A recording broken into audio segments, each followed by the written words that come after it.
Hello everyone, can you hear me? Hello everyone. Yes. Because of the fragility, but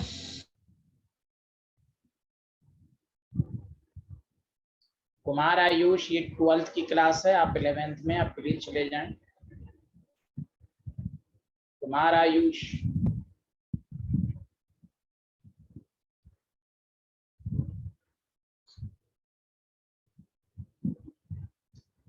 हाँ बताइए, क्या नाम है? स्वस्ति भंडारी, आप कहाँ तक हमने क्लास ली थी? लास्ट टाइम बताइए। प्रॉपर्टीज ऑफ सल्फर डाइऑक्साइड तक हो गया था। Highly soluble in water, highly soluble in water, colourless, pungent smell, burning with sulphur smell, ये सब लिखवा दिया था आपको। Sulphur dioxide, polar gas, acidic gas, सब लिखवा दिया था शायद। Yes sir. Thank you, very good.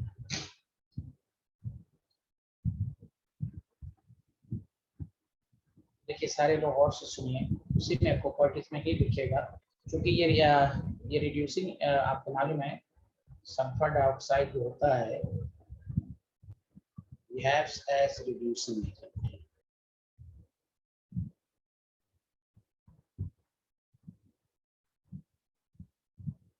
अब इसकी दो प्रॉपर्टीज है, दो रिएक्शंस हैं जिसको आपको दिमाग में रखना है। तो देखिए कैसे। पहला,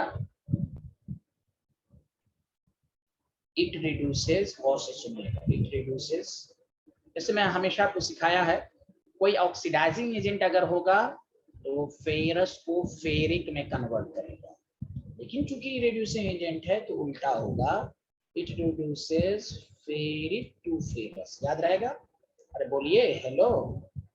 यस सर। यस। हाँ, ऑक्सीडाइजिंग एजेंट होगा कोई भी, चाहे KMnO4 हो, K2Cr2 हो, नाइट्रिक एसिड हो, कोई भी हो, तो फेरस को फेरिक में करेगा। रिड्यूसिंग एजेंट जो उल्टा कर देता है। आप देखिए, आपको एग्जामिनर देगा क्वेश्चंस, देखिए जैसे लेकिन पहली बात, जब भी अच्छा एक मिनट इसको देखिए, जब भी सल्फर डाइऑक्साइड रिड्यूसिंग एजेंट के फॉर्म में करे, उसका ट्रिक्स याद रखिए कि ये सल्फेट में कन्वर्ट हो। जैसे मैंने आपको कहा, नाइट्रिक एसिड ऑक्सीडाइजिंग एजेंट करेगा तो कंसंट्रेटेड में NO2 में कन्वर्ट होगा, डाइल्यूट NO और N2O में कन्वर्ट होगा। इसलिए ये सब भी याद रखें कि सल्फर डाइऑक्साइड जब भी रिड्यूसिंग प्रॉपर्टी शो करेगा, जब दूसरे को रिड्यूस करेगा तो सल्फेट में होगा। आप देखिए +4 है, +6 है, देखिए इलेक्ट्रॉन को लॉस कर रहा है। दो ऑक्सीजन की कमी है तो इधर 2 वाटर कीजिए, अब इस रिएक्शन को रखना नहीं, बस आपको क्या याद रखना है, सल्फर डाइऑक्साइड रिड्यूसिंग प्रॉपर्टी में सल्फेट है। अब मैं जो आपको लाइन लिखाने जा रहा हूँ, it produces ferric to ferrous, ferric to ferrous.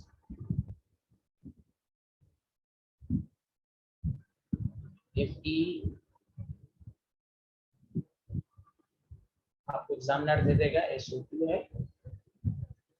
Fe+2 है, +3 है, एसिडिक मीडियम है। आप बताइए प्रोडक्ट बनाइए।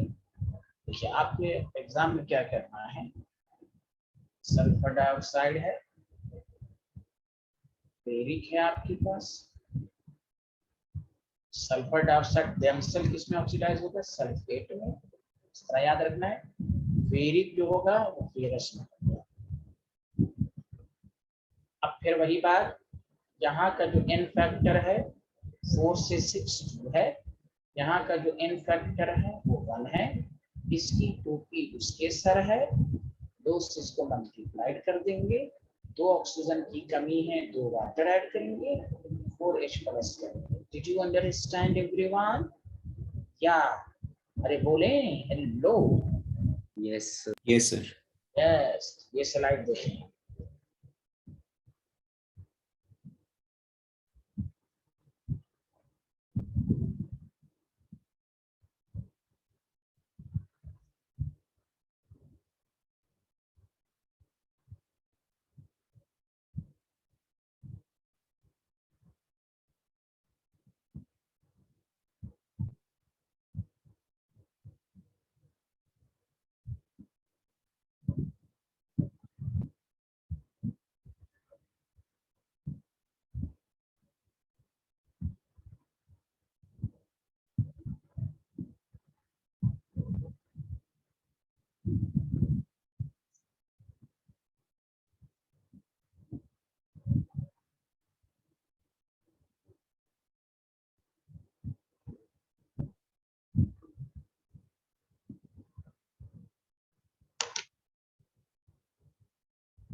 Done, sir.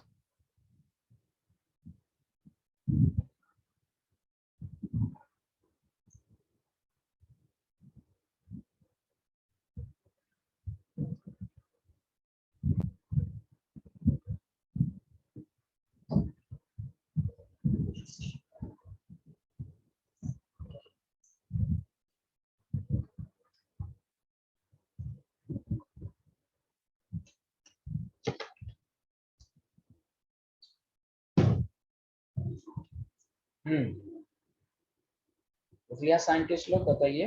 Yes, sir.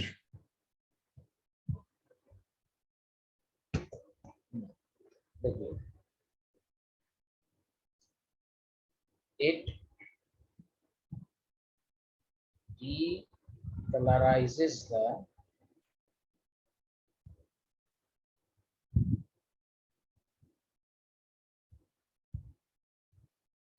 potassium permanganate solution। आपको मालूम है इसका पिंक कलर होता है।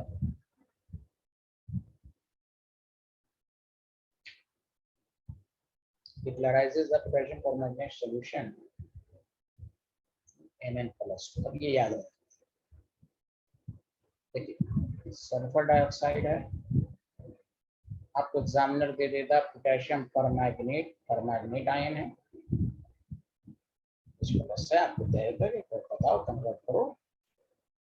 तो आपको स्टाइल इसमें याद रखना है, सल्फर डाइऑक्साइड पोटेशियम परमैंगनेट के साथ जब रिएक्शन करेगा तो इन सल्फेट आयन में कन्वर्ट होगा, MnO4 - Mn+2 में होगा। This is colourless. अब आपको देखिए, यहाँ n फैक्टर जो होगा वो 2 होगा, यहाँ +7 है, यहाँ +2 है, n फैक्टर 5 है। इसकी टोपी उसके सर करनी पड़ेगी आपको। इसको 2 है, 5 सल्फर है, तो 5 सल्फर है, 2 मैंगनीज है, तो 2 है। ऑक्सीजन आप चेक कर लें, 5 2 = 10, 10 18 है, इधर 20 है, 2 वाटर की कमी है, 4 H+। इस रिएक्शंस का ये है कि अगर आपको कहे इस रिएक्शन, इस गौर से सुनिएगा, this reaction is used to detect, this reaction is used for the detection of sulfur dioxide, for the detection how the sulfur dioxide detected। Sulphur dioxide है तो आपके MnO4 के साथ रिएक्शन कराएगी, अगर वो कलरलेस कर दे और द डिटेक्शन ऑफ, लैब वाली बात है, पूछ देगा डिटेक्शन ऑफ सल्फर डाइऑक्साइड। क्या मेरी बातें आपको समझ में आई? Hello everyone.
देख लिया? बताइए हेलो एवरीवन बोलते रहिएगा।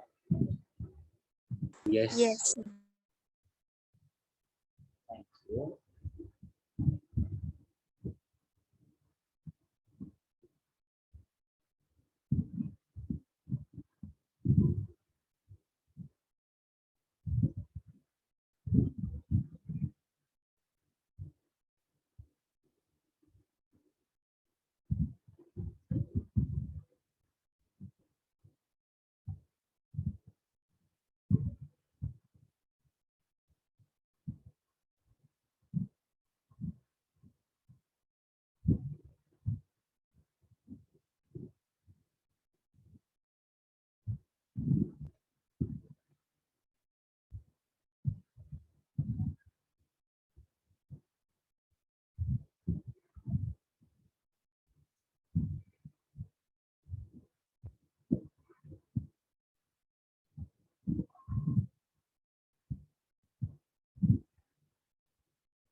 लिख लिया? Hello everyone.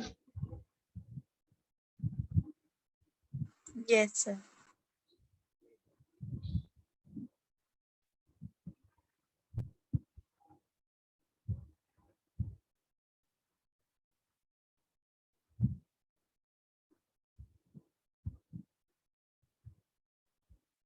लिखना शुरू कर।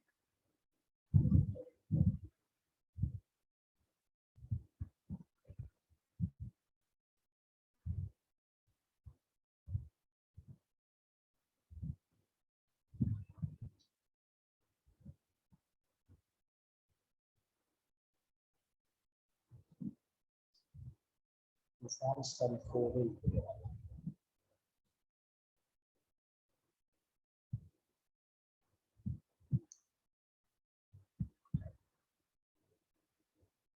रिएक्शन आसान है, बहुत आसान है। CN2 गैस है,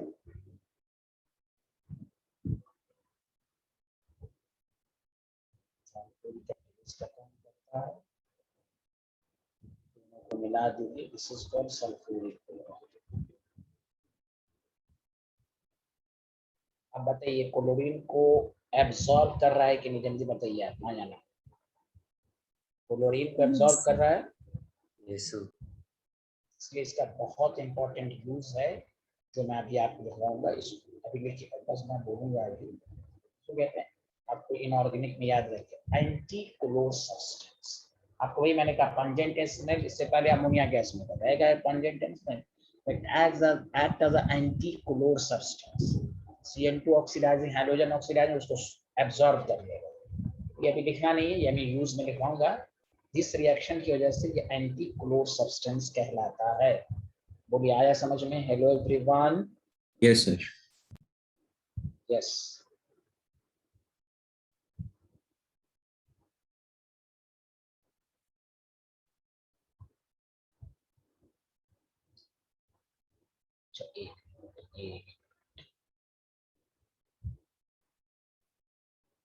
ब्लीचिंग आप लोग सैलून पे जाते होंगे ब्लीच कराने, bleaching you know. Sir, last slide. अच्छा लास्ट स्लाइड।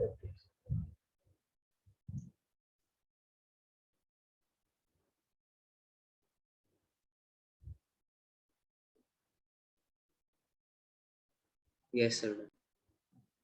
पहले बताइए ब्लीचिंग का नाम सुना आपने? Bleaching action Yes, sir. Colour को कलरलेस में तब चेंज करना। आप सुनिए अच्छे से। पी ब्लॉक में आपको ब्लीचिंग एक्शन 3 आएगा, सल्फर डाइऑक्साइड, क्लोरीन और ओजोन।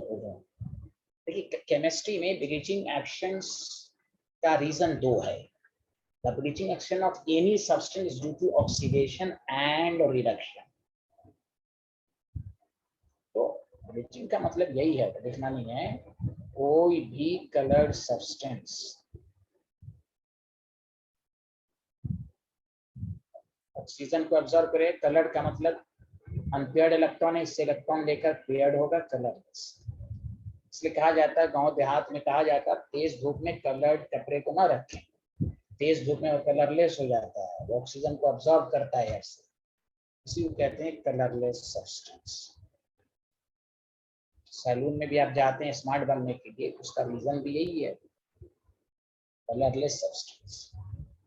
बताइए ब्लीचिंग एक्शंस किसी भी सब्सटेंस का होगा, और से सुने लिखिएगा, bleaching action of sulphur dioxide is due to its reduction. इसकी वजह से होगा, जल्दी बताइए सारे लोग, रिडक्शन।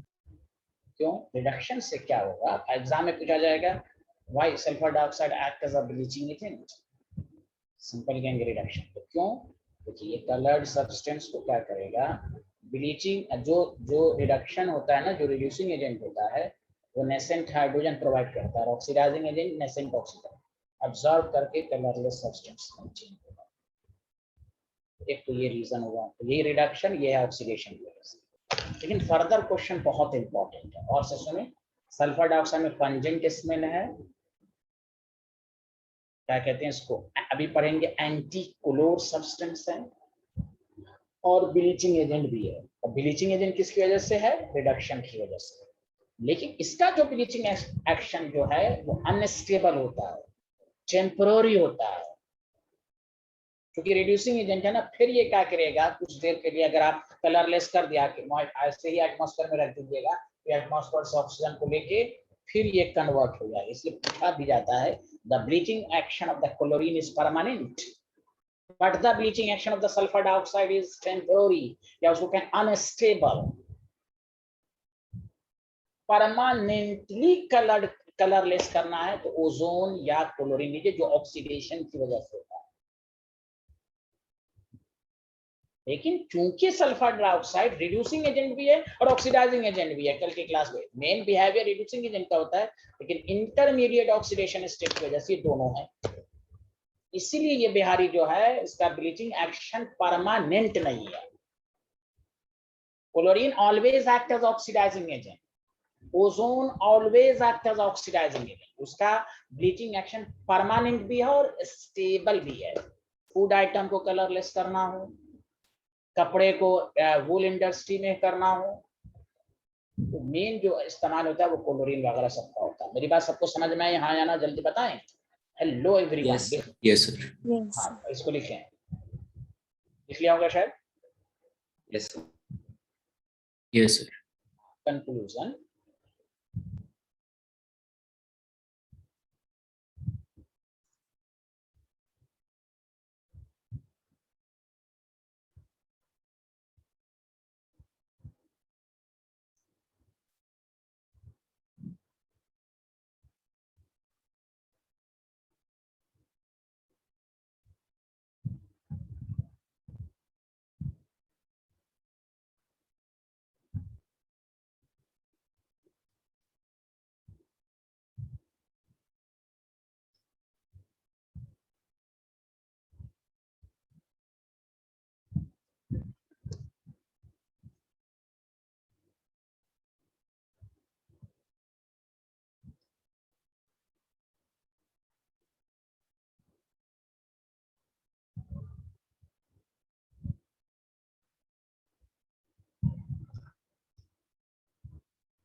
फिर ये कलर में इसलिए कहा गया ये इसका ये दोनों की तरह बिहेव करता है, इसलिए इसका ब्लीचिंग एक्शन जो है वो टेम्परेरी है।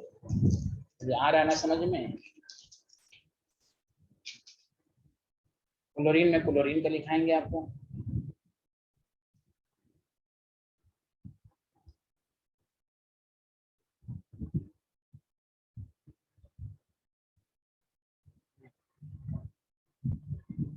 या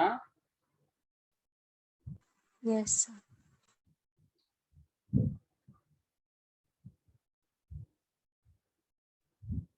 सबसे पहली बात भाई, सबसे इम्पोर्टेंट ये सब लाइन के एकदम दिमाग में रखना है। It acts as antichlor substance. कौन सा सब्सटेंस मुझे बताइए? एंटी-क्लोर। एंटी-क्लोर का मतलब क्लोरीन एब्सॉर्बर। पूरी केमिस्ट्री में एंटी-क्लोर सब्सटेंस के बारे में याद रखिएगा, ये किताब है।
डिसइंफेक्टेंट मतलब वही बैक्टीरिया वगैरह सब, preservative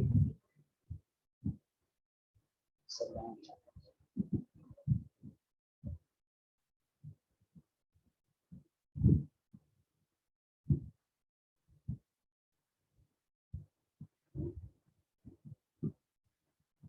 Liquid sulfur dioxide used as solid.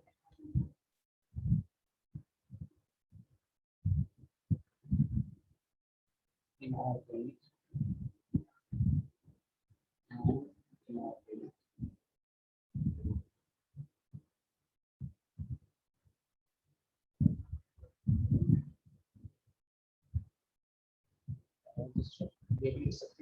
Dissolve liquid ज़्यादा अच्छा होगा। Liquid sulfur dioxide is used as a solvent to dissolve inorganic and inorganic. बताइए आया समझ में, हाँ या ना, जल्दी बताइए। याद रखेंगे कि एंटी क्लोर सब्सटेंस है, ब्लीचिंग एजेंट है, डिसइंफेक्टेंट है, समझा कि नहीं, ये सब आपको याद रखना। एनी प्रॉब्लम है student? Bleaching wool and silk, बोलिए। लिख लिया ना, लिख लिया? यस सर, लिख लिया। तो हम लोगों ने दो कंपाउंड के बारे में इसमें पढ़ा। ऑक्सीजन बहुत आसान था, सल्फर डाइऑक्साइड आपने पहले, सल्फर डाइऑक्साइड 5 मिनट का काम है। सल्फर डाइऑक्साइड की प्रिपरेशन बहुत ही आसान थी, सल्फर और ऑक्सीजन। दूसरा था FeS2 + O2 FeO2SO2, ठीक है। सल्फर डाइऑक्साइड के बारे में आपको बताया गया, ये कलरलेस गैस है, पंजेंट स्मेल है, एंटी क्लोर सब्सटेंस है, ब्लीचिंग एजेंट है, और क्या कहते हैं, reducing agent as well as oxidizing agent है। जब ये रिड्यूसिंग एजेंट शो करेगा तो सल्फेट में कन्वर्ट होगा, फेरिक को फेरस में कन्वर्ट करेगा, MnO4 को डीकलराइज करेगा, Mn+2 में कन्वर्ट करेगा। Why it acts as a anti-color substance? Because chlorine को ऑब्जर्व करके सल्फ्यूरिल क्लोराइड बनाएगा। ब्लीचिंग एक्शन की वजह पूरी केमिस्ट्री में दो ही है, या तो ऑक्सीडेशन की वजह से या रिडक्शन की वजह से। क्योंकि sulphur dioxide act as a reducing agent, therefore its bleaching action produces reduction, but its bleaching action is not permanent, मतलब temporary और unstable है।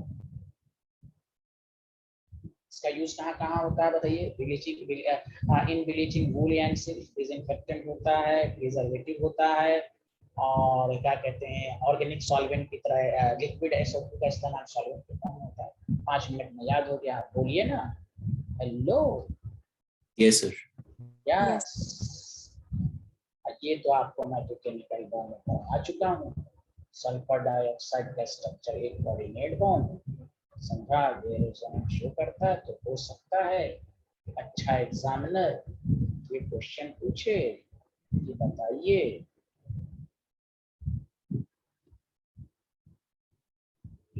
ऑक्टेट वाला हो गया, लुईस ऑक्टेट रूल वाला हो गया, भाई ऑक्टेट रूल को फॉलो कर रहा है, 2 2 4 है ऑक्टेट रूल के मुताबिक आपने बनाया, तो पूछा जाएगा इन SO2 all SO bonds are equal। जब भी इस तरह का क्वेश्चन हो तो कहेंगे because it shows resonance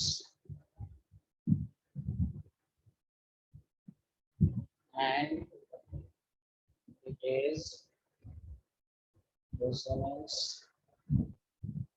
hybrid of alternative structure। आया? Hello everyone. अच्छा, इसका एक्चुअल ये तो हो गया, एक्चुअल ये हुआ लुईस ऑक्टेट स्ट्रक्चर। ये कौन हुआ? लुईस ऑक्टेट के मुताबिक। और एक्चुअल स्ट्रक्चर क्या होता है? हेलो, सल्फर में दोनों में डबल बॉन्ड देते हैं। Hello everyone, hello everyone. Yes sir. Yes ऐसे करें, हाइब्रिडाइजेशन वही sp2 होगा, sp2 हाइब्रिडाइज है, डेंट शेप है, नीचे ये सब तो आपको मालूम ही था। चलिए, क्या मैं आगे बढ़ूं? हेलो,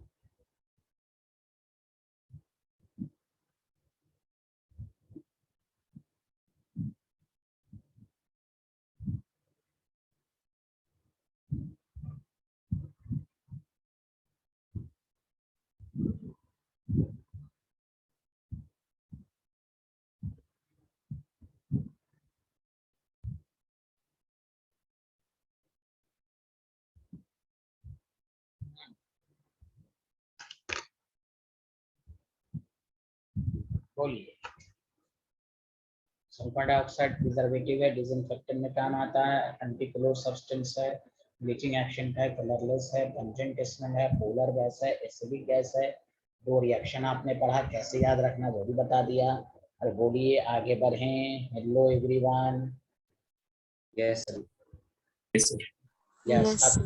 अब तीसरा इसका कंपाउंड है ओजोन। इसमें बहुत कम चीजें हैं। ओजोन है, O3 का नाम सुना होगा, इसकी एक ही प्रिपरेशन है, method of preparation of ozone, O3। अब देखिए, सारे लोग समझिएगा, क्या करते हैं कि इस बिहारी O2 को पास कराते हैं। उसका यूज मैं बताऊंगा, एक 9 रिवर्सिबल होता है। एक वर्ड आता है साइलेंट इलेक्ट्रिक डिस्चार्ज। क्यों लेते हैं वो हम नोट्स में लिखवाएंगे आपको। साइलेंट इलेक्ट्रिक डिस्चार्ज ट्यूब में पास कराते हैं, ये O3 बनता है, एक ही प्रिपरेशन मेथड। लेकिन ये बात ख्याल रखनी है कि ये जो बनता है ना, बेसिकली ये इसको कहते हैं ओजोनाइज्ड ऑक्सीजन। इसमें O2 भी है, क्योंकि ये रिवर्सिबल है ना। फिर बाद में उसमें से हम लिक्विफाइड करके निकालते हैं। पहले आप ये लिखिए कि प्रिपरेशन कैसे हुआ। O2 को हम साइलेंट इलेक्ट्रिक डिस्चार्ज से पास कराते हैं तो ओजोन बनता है। इसलिए सारे लोग कहाँ जाना, जल्दी बताइए।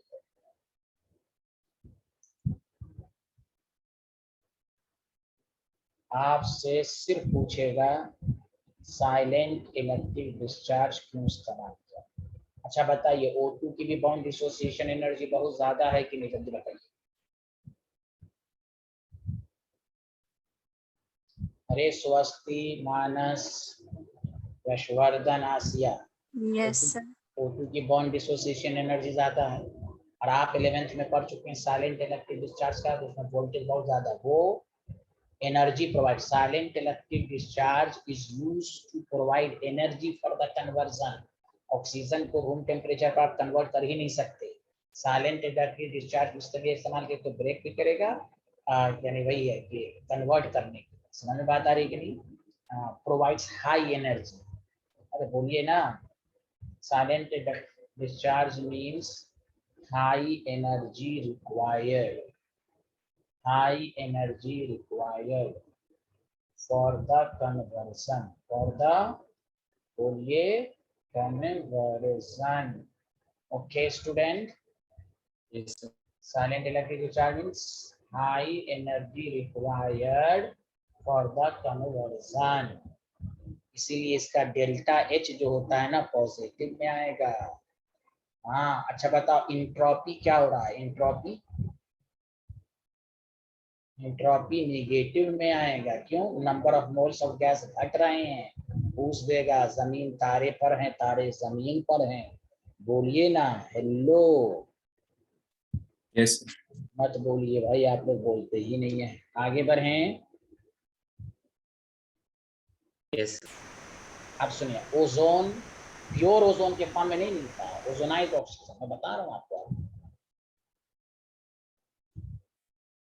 केमिस्ट्री में कोई भी पूछे ओजोनाइज्ड ऑक्सीजन का मतलब कोई बताओ, आप कहिएगा O2 प्लस O3।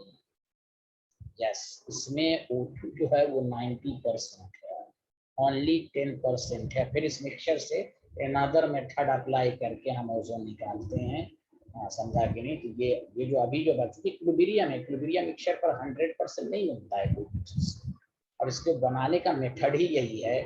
तो ये भी आप लिख लीजिए, जो हमको मिला ओनली 10%। एनसीईआरटी की डेटा है, इसलिए इसको याद रखना है कि ओजोन ऑब्टेन हुआ तो 10% है। Do you understand.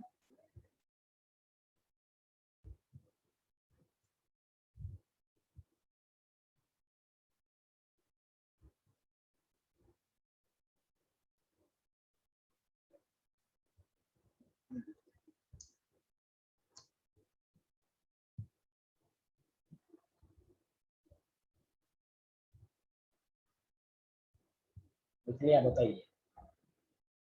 Yes, sir. अब आइए दूसरी बात, इट इज डायमैग्नेटिक। डायमैग्नेटिक क्यों है, अकॉर्डिंग पेयर्ड है according to molecular orbital theory, समझा कि नहीं? ओजोन में टोटल कितने इलेक्ट्रॉन होंगे? 24 इलेक्ट्रॉन होंगे, या इसके वैलेंस शेल को भी लिखेंगे तो 18 होंगे। इवन नंबर में जो होता है वो डाया होता है, ऑड इवन में 2 ही पैरा होता है, 16 और 10। जैसे ओ इट इज, पहली बात इट इज डायामैग्नेटिक। तीसरी बात याद रखिएगा, इसका 3 कलर होता है, 3 कलर। ये कलर्ड होता है, कलरलेस नहीं होता है। तो पहले लिख लीजिए इट इज डायामैग्नेटिक। ओजोन अगर आपके पास है, याद रखिए 3 कलर है। पहली बात गैस के फॉर्म में है तो पेल येलो,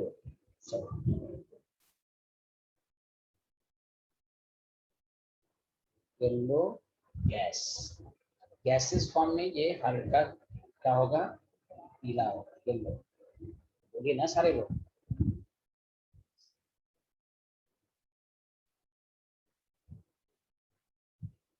येलो नहीं है, सॉरी, और ब्लू गैस है।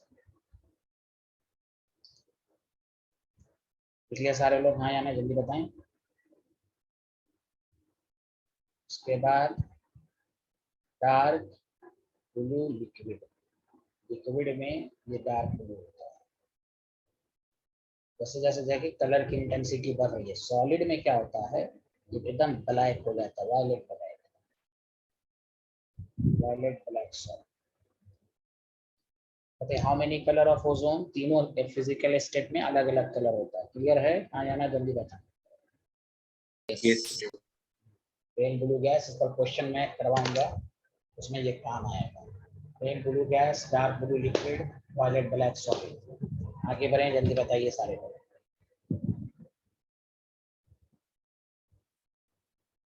किया?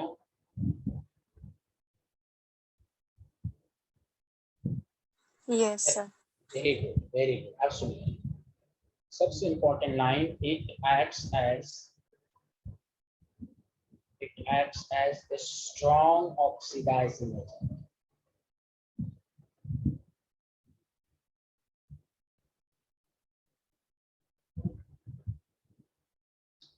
देखिए आपको ये बात मालूम है कि स्ट्रॉन्ग ऑक्सीडाइजिंग एजेंट क्या रीजंस क्या है, लिखेंगे नहीं। मतलब O3 जो है, अभी पढ़िएगा भी, O3 जो होता है ना, थर्मोडायनेमिक अनस्टेबल। जब ये बिहार, याद रखो, O3 जब ऑक्सीडाइजिंग प्रॉपर्टी शो करेगा तो O2 में कन्वर्ट होगा। सल्फर डाइऑक्साइड, ये सब लिस्ट अपने से बनाए। सल्फर डाइऑक्साइड जो होगा रिड्यूसिंग प्रॉपर्टीज में, वो आपको बताया गया कि वो सल्फेट में कन्वर्ट होगा। नाइट्रिक एसिड NO2 में ऑक्सीडेट, उसी तरह O3 O2। और ये नेसेंट ऑक्सीजन देता है। कौन सा ऑक्सीजन देता है जल्दी बताएं? नेसेंट ऑक्सीजन, जल्दी बोले। वही कहना है, मैं लिख भी देता हूँ। बिकॉज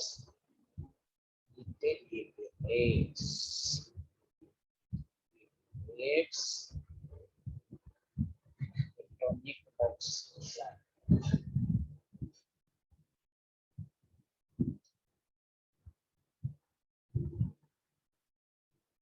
फ्लोरीन के बाद इसी का नंबर आता है, फ्लोरीन सबसे ज्यादा है, उसके बाद ऑक्सीडाइजिंग पूछी जाए, ऑक्सीडाइजिंग पावर में फ्लोरीन के बाद इसी का नंबर आता है। आगे बढ़ें, जल्दी बताइए।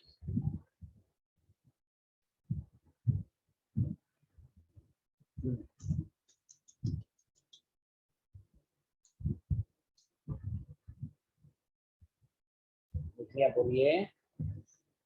Yes. अब देखिए ऑक्सीडाइजिंग प्रॉपर्टीज याद रखने का ट्रिक्स याद रखिए, सुनिए अच्छे से। ऑक्सीडाइजिंग प्रॉपर्टीज, इसको किसको करें, कुछ नहीं करना है। O3 है, फास्फोरस है, डार्क याद रखिए, फास्फोरस को फास्फोरिक एसिड में एकदम एक फॉर्म में करेगा, तो खुद से O2 में कन्वर्ट होगा। आपको बैलेंस करना है, वाटर ऐड कर दीजिए, इधर ऐड कर दीजिए, वाटर सब में रहेगा। O3 है, सल्फर है, के साथ sulphuric acid, this is style, you know, उससे O2 में कन्वर्ट होगा। O3 है, कार्बन है, वाटर के साथ कार्बोनिक एसिड में कन्वर्ट हो। अरे बोलिए, कुछ तो बोलिए, हाँ या ना। हेलो। Yes, sir. O3 है, आयोडीन है, H2O है। तो याद है आयोडीन का एक फॉर्म कौन था? आयोडिक। हेलो, याद हो गया? बोलिए बोलिए। Yes, sir.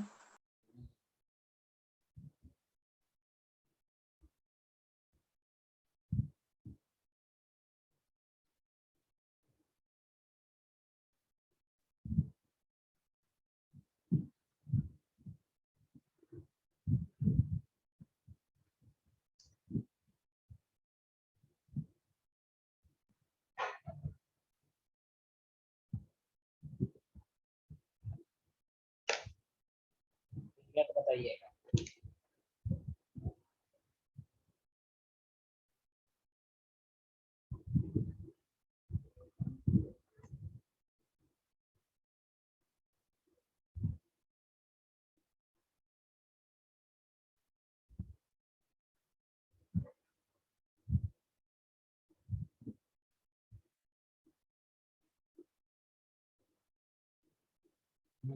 निकलिए, जल्दी बताइए।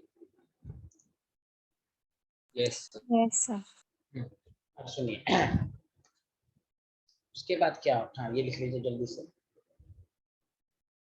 ये भी लिख लीजिएगा। लेड सल्फाइड तो लेड सल्फेट में कन्वर्ट, उसमें H2 की जरूरत नहीं। This is called lead sulphide, this is important.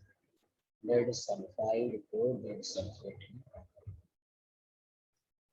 तो सब आप याद रखिए, इसमें वाटर नहीं है।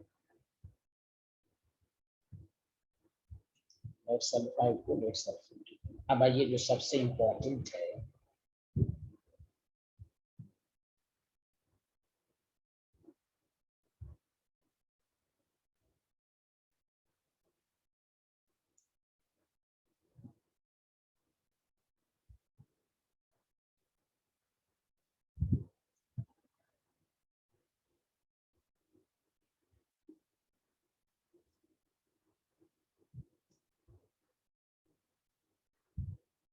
Done, sir.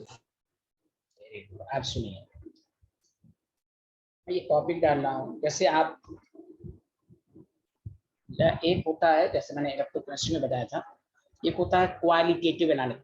क्वालिटेटिव एनालिसिस का मतलब होता है प्रैक्टिकल में कि आप पता लगाइए कि उसमें सल्फर है, नाइट्रोजन है, फास्फोरस है, या कोई भी चीज गैस है या नहीं, इसको कहते हैं क्वालिटेटिव। और एक होता है क्वांटिटेटिव, मतलब निकालना, मैथमेटिकली निकालना, तो कितनी परसेंटेज में।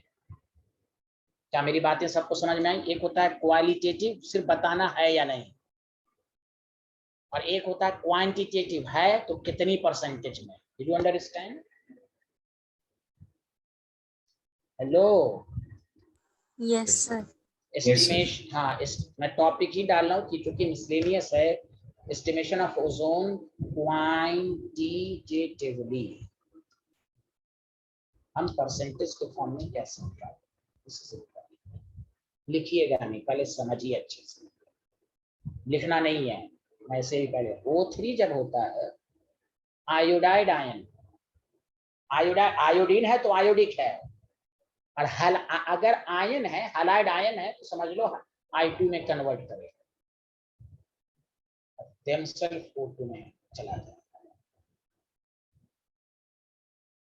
अब ध्यान दीजिए, जैसे O3 है, हमें पता लगाना है कि क्वांटिटेटिवली कैसे हम इसको निकालें।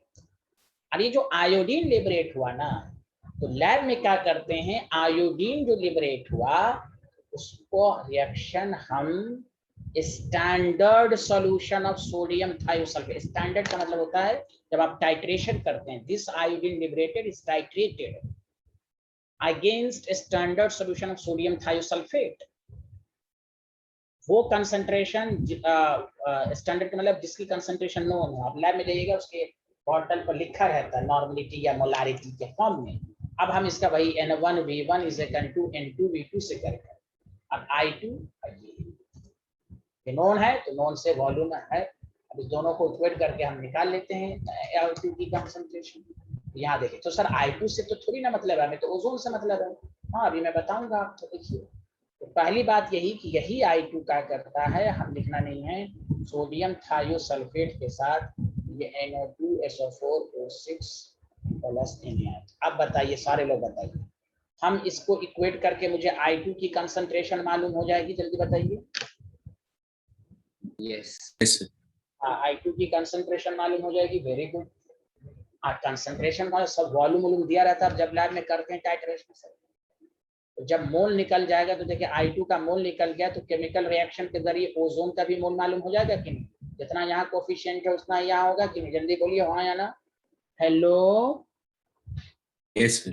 टाइट्रेशन से आपको I2 का मोल कंसंट्रेशन मोल सब कुछ मालूम हो गया, मोलारिटी में कन्वर्ट कर दीजिए। अब मोलारिटी का मतलब वही है कि मोल आ गया तो ओजोन इज एस्टिमेटेड क्वांटिटेटिवली, मतलब ये कि when ozone react with potassium iodide solution, हम यहाँ पर पोटेशियम आयोडाइड भी लिख सकते हैं, KI लिखेंगे तो बस एक्स्ट्रा आप KOH जोड़ दीजिए, फिर यहाँ वाटर ऐड कर दीजिए, ऐसे भी कर सकते हैं। तो when ozone reacts with potassium iodide solution, then iodine is liberated, which is titrated against a standard solution of sodium thiosulfate। बस इसी को कहते हैं क्वांटिटेटिवली एस्टिमेट करना। तो उसको मैंने समझा दिया कि I2 NO2S23 की मदद से हमें I2 की कंसंट्रेशन मालूम हो जाएगी, I2 से ओजोन का आपको वैल्यू मालूम हो जाएगी। क्या मेरी बातें सबको समझ में आई, हाँ या ना, जल्दी बताइए। इसी को आपको 4 ऑप्शन करके दे देगा कि how ozone is estimated quantitatively, तो वही इसमें reaction of ozone with potassium iodide solution. तो क्या होगा इससे, इसको कहते हैं, जब आप टाइट्रेशन पढ़ा होगा, इसको कहते हैं आयोडीमेट्रिक टाइट्रेशन, आयोडीन लिबरेट होने की वजह से। बताइए मानव जोशी, यशवर्धन या स्वस्ति अनासिया को समझ में आया। Ozone is estimated quantitatively, quantitative का मतलब अमाउंट निकालना, बोलिए आया समझ में? Yes sir. Yes, sir. Very good, बहुत अच्छे आदमी हैं आप लोग। लिखिए, व्हेन ओजोन रिएक्ट्स विथ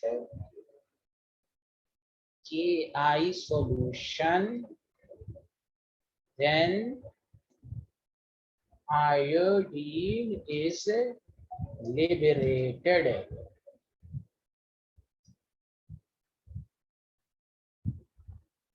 ठीक है,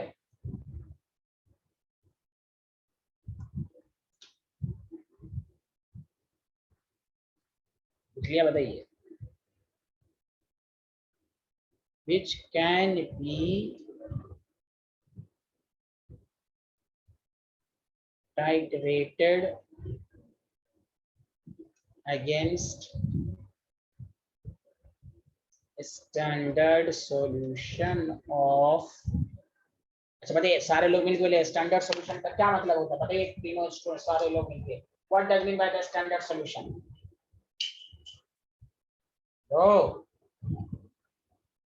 स्वास्थ्य बताइए, स्टैंडर्ड सॉल्यूशन मींस, कुछ तो बोली, ना मालूम है तो कोई बात नहीं, बोली सर नहीं मालूम। मानव Joshi, Yashvardhan, Sir, concentration, no. मैंने बोला भी अभी, स्वास्थ्य कैन को हेयर भी भाग गए क्या? Yes sir. आपको स्टैंडर्ड सॉल्यूशन की मीनिंग समझ में आई कि नहीं है? आई?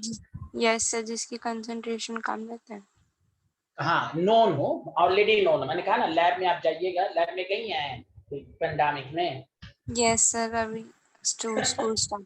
अच्छा स्कूल चल रहा है, दिल्ली में रहती हैं आप, स्कूल चल रहा है? Yes sir. माशाल्लाह माशाल्लाह, वेरी गुड। अच्छा, स्टैंडर्ड का मतलब हुज कंसंट्रेशन इज नोन। आसिया आप कुछ नहीं बोलेंगी क्या? आवाज आ रही है मेरी? यस सर, आ रही है। हाँ तो कुछ बोला कीजिए, माना बहुत शरीफ हैं, कुछ बोला कीजिए। जीओसी पढ़ रही है ना नोट्स में देखकर? यस सर, अब थोड़ा सा पढ़ा था, अब थोड़ा सा और करना है। इलेक्ट्रोफाइल न्यूक्लियोफाइल तक पढ़ लीजिए, NO2H2O है।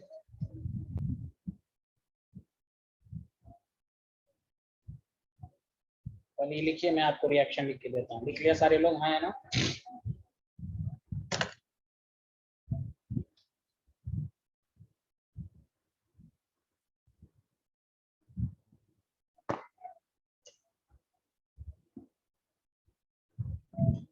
लिख लिया?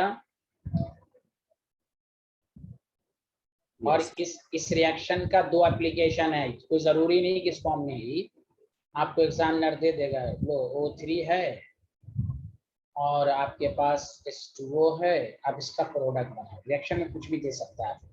तो आयोडीन, ओजोन आयोडाइड को आयोडीन में कन्वर्ट करेगा और खुद से O2 में कन्वर्ट हो जाएगा और OH- बना देगा। ठीक है, वहाँ आयोडीन 2 है तो 2 से मल्टीप्लाइड कर दीजिए, 3 है ऑक्सीजन 2 है तो यहाँ 2 से मल्टीप्लाइड कर दीजिए। हाँ, इसी को आपको ऐसे भी दे देगा कि ये रिएक्शन पर कमांड भी हो।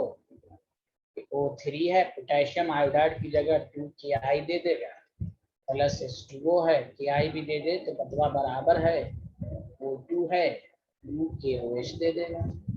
Any problem? No, sir.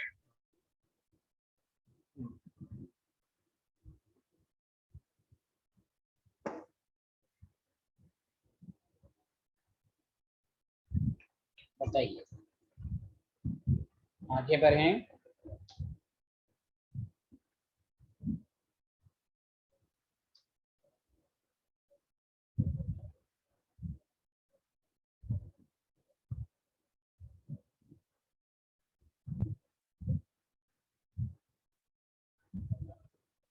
लिख लिया? Yes sir. अब देखिए साइंटिस्ट लोग, अच्छा ये तो आप जानते हैं ना सारे लोग कि ओजोन लेयर में डिप्लेशन हो रहा है, ये तो आप सारे लोग जानते हैं, साइंस के स्टूडेंट हैं। डिप्लेशन ऑफ ओजोन लेयर, बहुत सारे रीजन हैं, उसमें से एक रीजन ये भी है कि आपने सुपरसोनिक जेट प्लेन देखा होगा, जब वो उड़ती हैं उसमें से गैस रिलीज होती है। वो कौन सी गैस होती है? तो वही अपर एटमॉस्फेयर में ओजोन के साथ कंबाइन करके NO2 बनाता है और O2 बनाता है। तो देखिए रिएक्शन में ये O3 बताइए कंज्यूम हो रहा है कि नहीं, कंज्यूम हो रहा है कि नहीं, जल्दी बताइए हाँ या ना। Yes sir. तो कंज्यूम होने की वजह से वही अपर एटमॉस्फेयर में ओजोन घटता है, जेट एयर प्लेन की वजह से, सुपरसोनिक। इस वजह से इस बहुत सारे रीजन, उसमें से एक रीजन ये भी है। एक तो ये रिएक्शंस के फॉर्म में भी काम आएगा और आपको असर्शन रीजन के फॉर्म में भी देगा। समझा?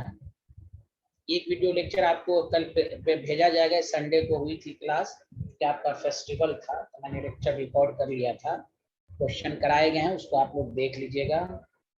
समझ रहे हैं ना आप? Yes. Yes, sir. हाँ, प्रैक्टिस कीजिएगा। देखिए मेरे साथ साथ लिखिए, the nitric oxide emitted, the nitric oxide emitted from the exhaust system of supersonic jet airplane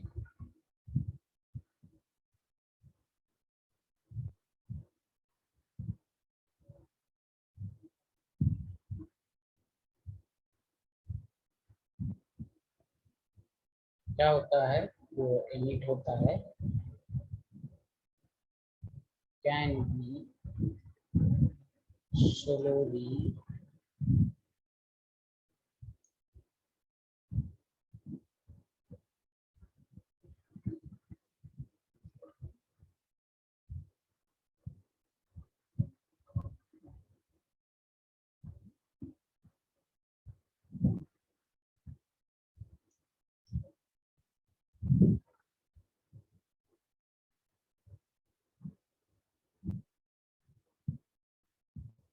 और अपने आप में रिएक्शन भी है, NO ये रिलीज होती है,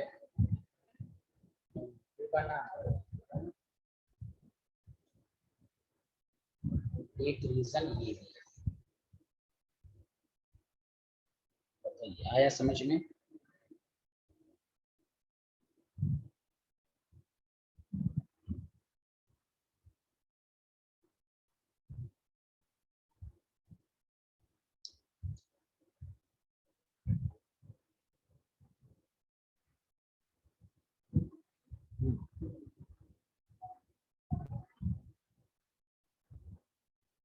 क्लियर? बताइए। The nitric oxide emitted from the exhaust system with supersonic domain can be slowly depleted the concentration of ozone layer of upper atmosphere. लिख लिया साइंटिस्ट? Yes. Thank you. अब बताइए अगेन, एक चीज कर लिया, देखिए दोबारा रिपीट होगा। सारे लोग बताइए केमिस्ट्री में ब्लीचिंग एक्शन के कितने रीजन होते हैं? ब्लीचिंग एक्शन किसकी किसकी वजह से होता है? जल्दी बताइए। SO2 ओजोन ऐसा तो CO2 ozone और chlorine. हाँ क्या बोला? फिर से बोलिए। हेलो बोलिए ना, क्या बोला आपने? SO2 ओजोन नहीं और हमने ये SO2 नहीं पूछा, आप लोग अच्छे स्टूडेंट। हमने पूछा ब्लीचिंग एक्शन किस रीजन की वजह से होता है, ये बताइए। सर ऑक्सीडेशन या रिडक्शन। Oxidation हाँ reduction. ये भी ना बात। हाँ वेरी गुड वेरी गुड। हाँ very good, strong bleaching agent.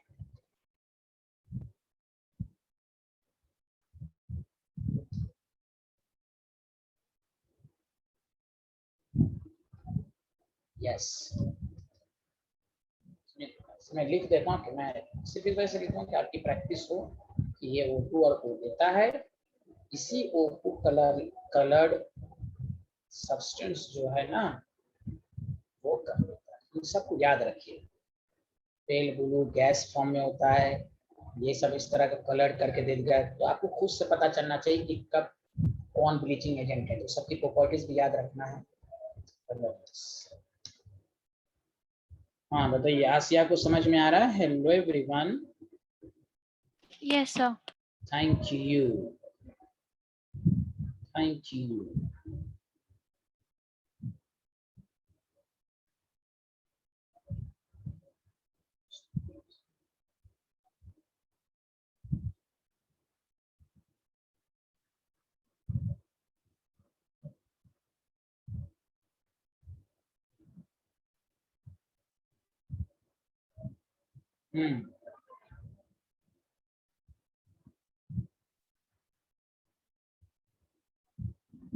या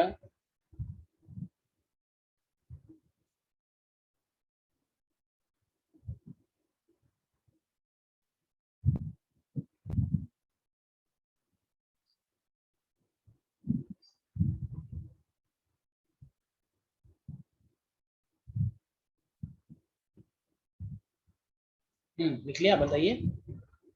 yes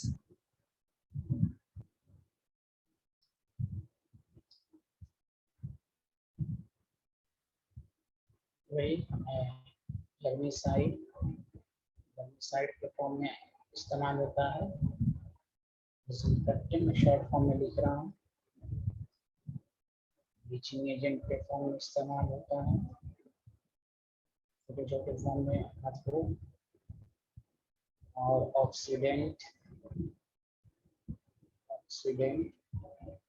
in the preparation of chemical, छोटे छोटे फॉर्म में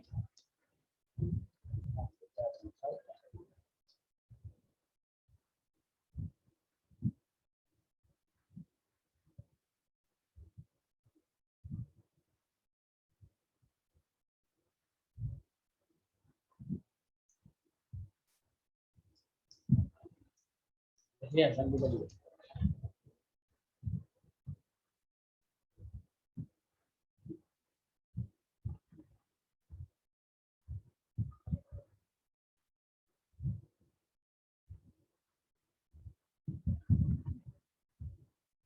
शुक्रिया, बताइए।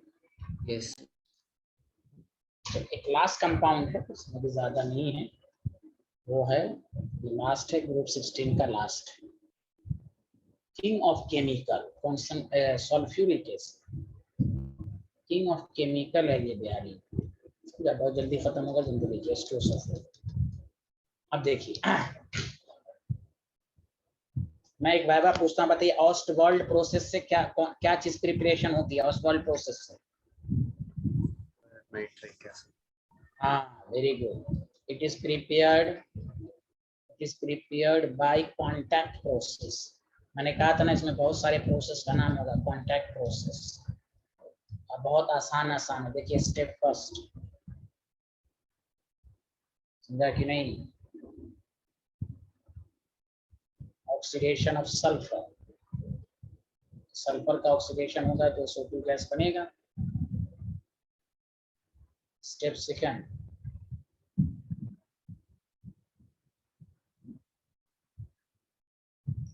ऑस्वाल्ड में भी पहला 2 ऑक्सीडेशन था, ऑक्सीडेशन ऑफ सल्फर डाइऑक्साइड। देखिए SO2 है प्लस O2 है, और ये रिवर्सिबल है SO3। This is important. और यहाँ पर जो कैटलिस्ट का इस्तेमाल होता है वेनाडियम, वहाँ कैटलिस्ट का इस्तेमाल होता है प्लैटिनम इन कांटेक्ट प्रोसेस, चाहे वो फर्स्ट स्टेप में आए या सेकंड स्टेप में आए।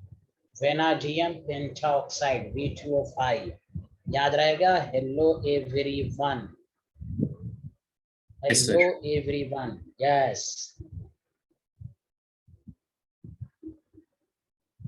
Vanadium pentoxide.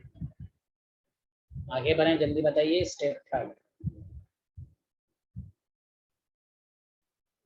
आगे बढ़ें, जल्दी बताइए। Yes sir. अब सुनिए, मैं एक स्टाइल बताता हूँ लॉजिक के साथ। सुनिए, आप पढ़ चुके हैं कि SO3 जो होता है वो बिहारी नॉन, लिखिएगा नहीं, पहले समझिए। नॉन पोलर होता है, डाइपोलमेंट एग्जैक्टली कैंसिल है इसका, नॉन पोलर है। नॉन पोलर वाटर में बहुत ही कम सॉल्युबिलिटी रख सकता है। एक तरीका ये होता है कि वाटर के साथ रिएक्शन करा दीजिए, H2SO4 बना। लेकिन जैसे जिस फैक्ट्री में बनता है, जैसे अगर आप डायरेक्ट वाटर डालेंगे ना, मान लीजिए ये वाटर है, अगर इस पर मैं समझा देता हूँ अच्छे से, तो आप डालेंगे तो चूंकि इसकी सॉल्युबिलिटी कम है, ये बिहारी क्या करेगा, फ्यूम्स बना देगा। जैसे तुम डालिएगा चारों तरफ अंधेरा अंधेरा हो जाएगा। इसलिए कहा गया इसको ऐसे नहीं बनाना है, डेंस फ्यूम्स के फॉर्म में बनने लगता है। किस फॉर्म में बनते लगता है, जल्दी बताइए। Dense fumes. अरे यार बोल ही नहीं रहो तुम लोग, बोलो ना, कुछ तो बोलो।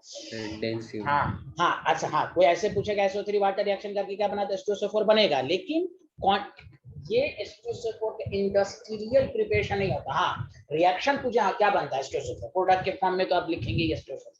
लेकिन कांटेक्ट प्रोसेस में ये मेथड सही मेथड नहीं है। रीजन सुने, चूंकि SO3 नॉन पोलर है, इसकी सॉल्युबिलिटी कम है, जैसे ही वाटर बिहारी पर डालेंगे ये डेंस फ्यूम्स बनाएगा। इसलिए कहा गया, देखिए क्या होता है, एकदम अजीब है, लिखना नहीं है। स्टेप थर्ड, लिखना नहीं है, हाइड्रोलिसिस ऑफ ओलियम। देखिए लिखिएगा नहीं, SO3 है, H2SO4 है। सर अरे H2SO4 बना रहे हैं, H2SO4 का ही इस्तेमाल कर रहे हैं। ये H2SO4 मार्केट वाला H2SO4 नहीं है। पहले आप क्या करेंगे, H2H2O7, this is called allium या पायरोसल्फ्यूरिक एसिड। ये लिख के बाद ऐसे इसको पायरोसल्फ्यूरिक एसिड कहा जाता है, लेकिन it is the mixture of SO3 plus H2SO4। इसीलिए आप दुकान पे अगर जाएंगे कि मुझे आप H2SO4 दें, तो आपको वो ओलियम देगा। और आप घर पर लाएं,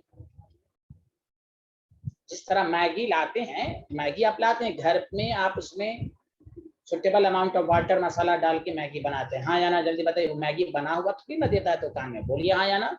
हेलो, उसी तरह आप जाइएगा H2SO4 दो, वो ओलियम देगा। आपको कहेगा धोगा तो क्यों दे रहा, नहीं, ओलियम ही देगा। आप घर पे लाइए, इस ओलियम में वाटर बनाए तो डिजायर्ड जो हमें मार्केट वाला H2SO4 देगा। क्वेश्चन ये है कि सर डायरेक्ट रिएक्शन भी तो पॉसिबल था, SO3 वाटर डाल दीजिए। नहीं, वो सही नहीं है, वो डेंस फ्यूम्स के फॉर्म में बनाएगा। इसलिए कभी कभी क्वेश्चन पूछ देता है कि स्टोसोफोर बना रहे हैं, स्टोसोफोर आप नहीं देखते हैं लोहा वगैरह जो बनता है मारते है, तो हम लोहे से लोहा भी बनाते हैं, जो मटेरियल खराब हो जाता है उसी को हम लाते हैं मेटलर्जी, 26 साल पढ़ना नहीं है आपको, उससे भी हम वही कहते हैं स्क्रैप आयरन जिसको कहते हैं। इसी तरह है ये स्टोसोफोर डिजायर्ड कंसंट्रेशन की नहीं है, ये डिजायर्ड कंसंट्रेशन की है। तो इसलिए याद रखिए कांटेक्ट प्रोसेस में भी 3 स्टेप है, oxidation of sulphur dioxide, vanadium pentoxide, फिर हम डायरेक्ट SO3 जो बना उसमें वाटर हम नहीं डालेंगे, हम ओलियम से बनाएंगे। और आप किसी दुकान पर भी जाइएगा तो स्टोसोफोर नहीं देगा, वो ओलियम देगा। लैब में भी जो लाया जाता है वो ओलियम ही को उसको बना के ही आपके सामने रखा जाता है, डायरेक्ट स्टोसोफोर नहीं रखा जाता है, वो आपके सामने बना के रखते हैं। लिख लिया सारे लोग? हाँ या समझ में आया आपको? Hello, yes. लिखिए, इसको लिखिए।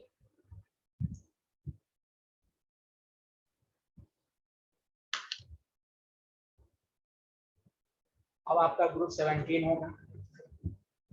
देखिए 15 से आधा काम टाइम 4 क्लास में 16 हो गया। अरे बोलिए ना, गवाही दीजिए ना आप लोग। Yes, sir. 17 Yes, sir. और हाँ 17 तो और हो जाएगा। 15 में बहुत ज्यादा, चूंकि उसमें बहुत सारे कॉन्सेप्ट समझाने पड़े 11th का पूरा, इसलिए कभी कभी टीचर सब पे यकीन क्या करें, पहला चीज जैसे ऑर्गेनिक का भी पहला पढ़ाएंगे उसमें टाइम लगेगा। सारी रिएक्शन मैकेनिज्म हैलो अल्केन में ही है, electrophilic addition, electrophilic substitution, elimination, सब कुछ है एक रिएक्शन को छोड़ के। इसलिए एनसीईआरटी का जो सीक्वेंस इसलिए कहते हैं ना, सीक्वेंस इसलिए है, पहला सीक्वेंस है। इसलिए बताइए हेलो एवरीवन। और इस दफा जो टर्म फर्स्ट में बायोमोलिक्यूल्स दे दिया, मुझे ये लगता है मैं कैसे बच्चों को समझा पाऊंगा। उसमें तो अल्डिहाइड कीटोन है, जब तक तीसरा चैप्टर नहीं पढ़ेगा उसको क्या समझ में आएगा भाई? टॉलिन्स रिएजेंट, टॉलिन सॉल्यूशन, तो अजीबो गरीब CBSE वाला ने दे दिया। बायोमोलिक्यूल्स को सेकंड टर्म में देना चाहिए, समझ में नहीं आएगा अल्डिहाइड कीटोन नहीं पढ़ेगा तो। लिख लिया? जल्दी करें भाई, साइंटिस्ट लोग जल्दी बताएं। लिख लिया? Yes sir. Yes, sir. Yes, sir. ये लिखिए और फिर मैं उस डायग्राम से भी समझा देता हूँ कि डायरेक्ट SO3 डालेंगे तो क्या होता है। क्योंकि ग्रुप 16 खत्म ही होने वाला है।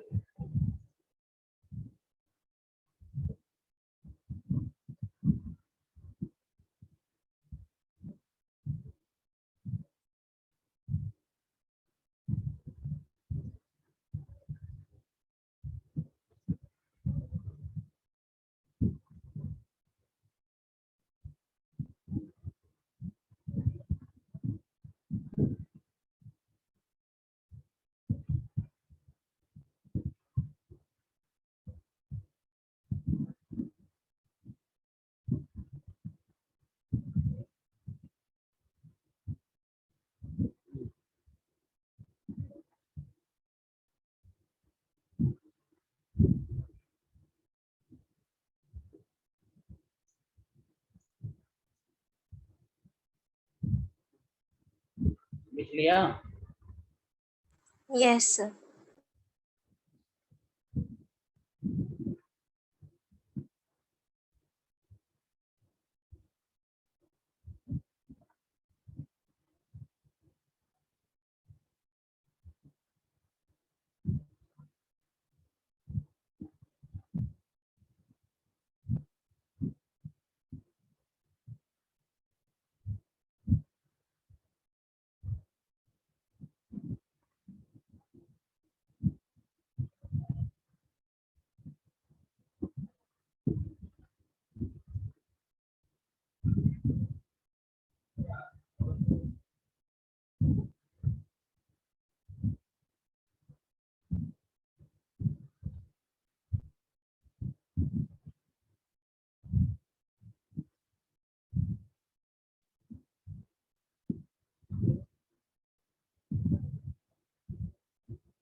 क्या बताइए।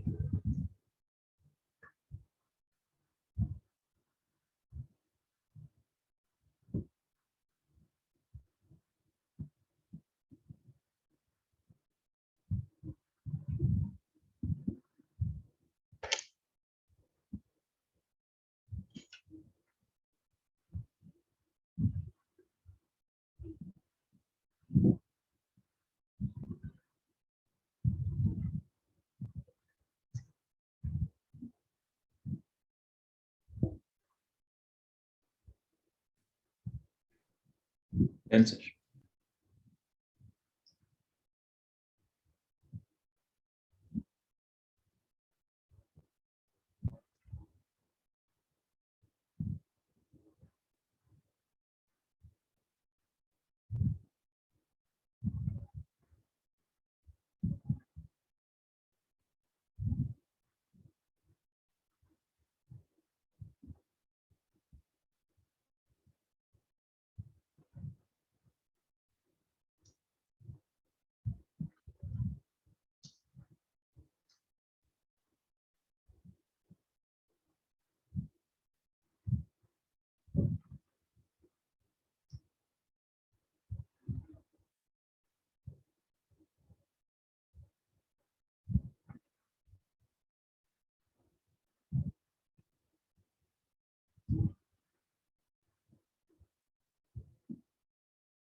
हाइड्रोजन की वजह से इसलिए इसका डेंस लिक्विड है, बहुत ही ज्यादा बॉइलिंग पॉइंट है हाइड्रोजन का।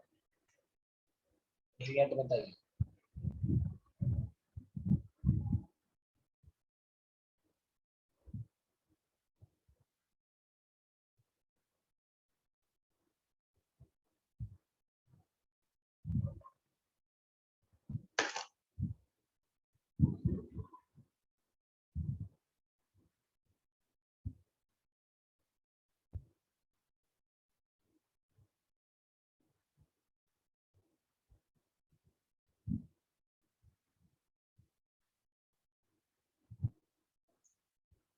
क्लियर। Yes, sir.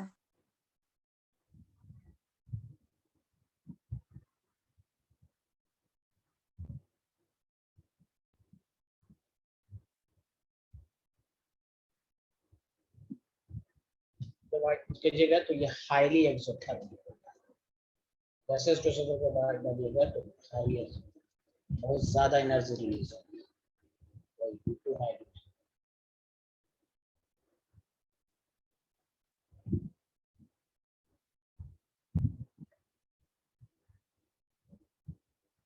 इस माइल्ड ये ऑक्सीडाइजिंग एजेंट होता है, लेकिन माइल्ड ऑक्सीडाइजिंग एजेंट होता है। और ये भी याद रखिएगा, स्ट्रॉन्ग डिहाइड्रेटिंग एजेंट। अब देखिएगा इस पर रिएक्शन भी आया, स्ट्रॉन्ग डिहाइड्रेटिंग। तो कॉन्सेंट्रेटेड H2SO4 जो है ना, तो एसिड भी है, डिहाइड्रेटिंग एजेंट भी है, और ऑक्सीडाइजिंग एजेंट भी, तीनों है।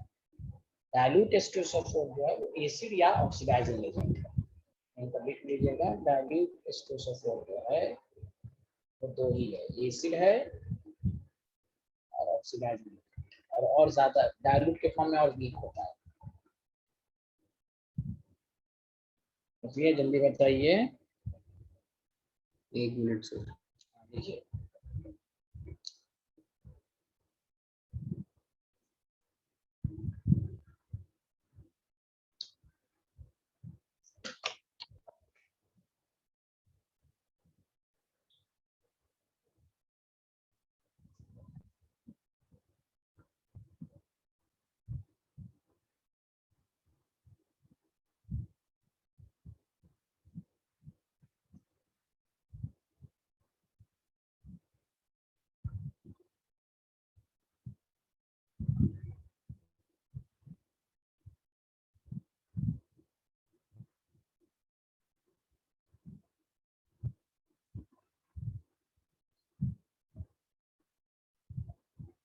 Done sir.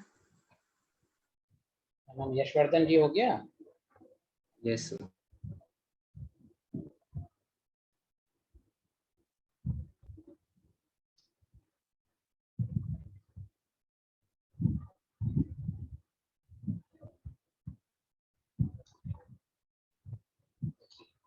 कार्बन है, H2SO4 है, अगर ऑक्सीडाइजिंग एजेंट होगा कॉन्सेंट्रेटेड कार्बन डाइऑक्साइड में। अच्छा, मैं इसकी प्रॉपर्टीज लिखा देता हूँ कि जब भी H2SO4 ऑक्सीडाइजिंग एजेंट होगा, याद रखिएगा ये सल्फर डाइऑक्साइड में चलेगा, इसलिए कार्बन डाइऑक्साइड उससे SO2 में कन्वर्ट होगा और वाटर लिखकर बैलेंस करते हैं। इसमें जहाँ डायरेक्ट हो वहाँ एन फैक्टर वगैरह मत लगाइए, समझा? सल्फर है, H2SO4 है, कंसंट्रेटेड है, तो यहाँ पे सल्फ्यूरिक नहीं बोलेंगे, SO2 प्लस वाटर। हाँ, फास्फोरस अगर है, H2SO4 है, कंसंट्रेटेड है, फॉस्फोरिक एसिड में कन्वर्ट होगा, वाटर लिखकर और प्लस के साथ। क्लियर है? ये इसकी प्रॉपर्टीज है। कार्बन को कार्बन डाइऑक्साइड में, सल्फर को सल्फर डाइऑक्साइड में, फास्फोरस को फास्फोरिक ऑक्साइड, ये नॉन मेटल हुआ।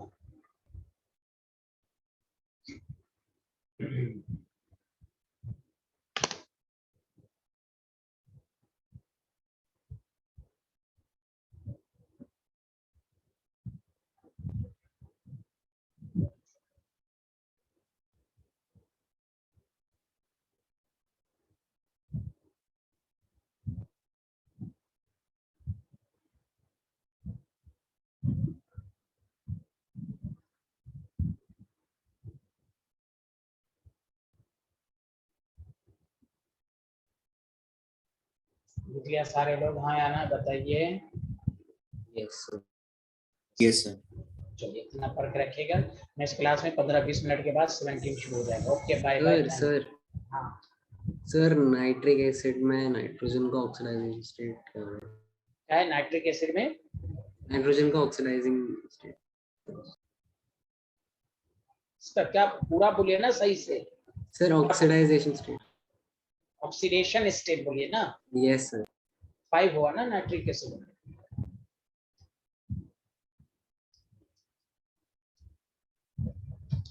नाइट्रिक एसिड में 5 होता है। ये क्यों पूछ रहे हैं? सर पर हमने तो पढ़ा था उसमें डी नहीं होता नाइट्रोजन। क्या होता? सर वैकेंट डी नहीं होता तो प्लस नहीं, वैकेंट डी से पेंटा वायलेंसी नहीं होता, 5 बॉन्ड नहीं बनाएगा। ऑक्सीडेशन स्टेट एक अलग है ना। ऑक्सीडेशन स्टेट हो सकता है, यहाँ देखिए डबल बॉन्ड बनाता है ना, ये देखिए ऑक्सीडेशन है ना, इसकी वजह से +2, इसकी वजह से +1, इसकी वजह से, समझा कि नहीं, +1 होगा कि नहीं? बोलिए, पेंटा वैलेंसी एक अलग कॉन्सेप्ट है, ऑक्सीडेशन स्टेट अलग कॉन्सेप्ट है। ओके, यस, पेंटा वायलेंट नहीं पॉसिबल है।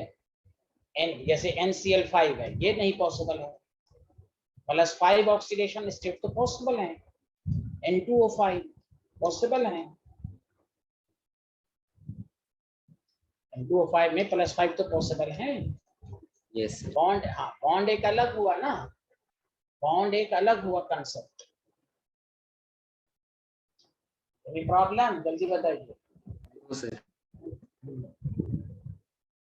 इसकी इस ऑप्शन की वजह से +2 हुआ, और कोऑर्डिनेट बॉन्ड की वजह से याद रखिए, अगर सुनिए अच्छे से, ये मोर इलेक्ट्रोनेगेटिव है तो अच्छी बात है, तो -1 और +1 हो जाएगा, ये नोट कर लीजिए कहीं पर।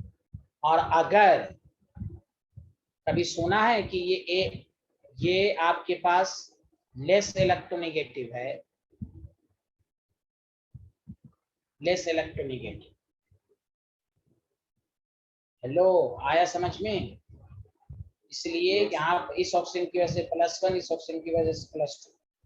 तो एक याद रखेंगे कि यहाँ पर क्योंकि नाइट्रोजन अपना दोनों इलेक्ट्रॉन दे रहा है, दोनों लॉस कर रहा है, इसलिए +2। ओके साइंटिस्ट, आया समझ में? तो पेंटा वैलेंसी एक अलग कंसेप्ट है। ऑक्सीडेशन स्टेट नाइट्रोजन में +5 पॉसिबल है, पेंटावैलेंसी पॉसिबल नहीं है। ओके या Yes, sir. 5 बॉन्ड नहीं बनाएगा। ओके चलिए और बोलिए।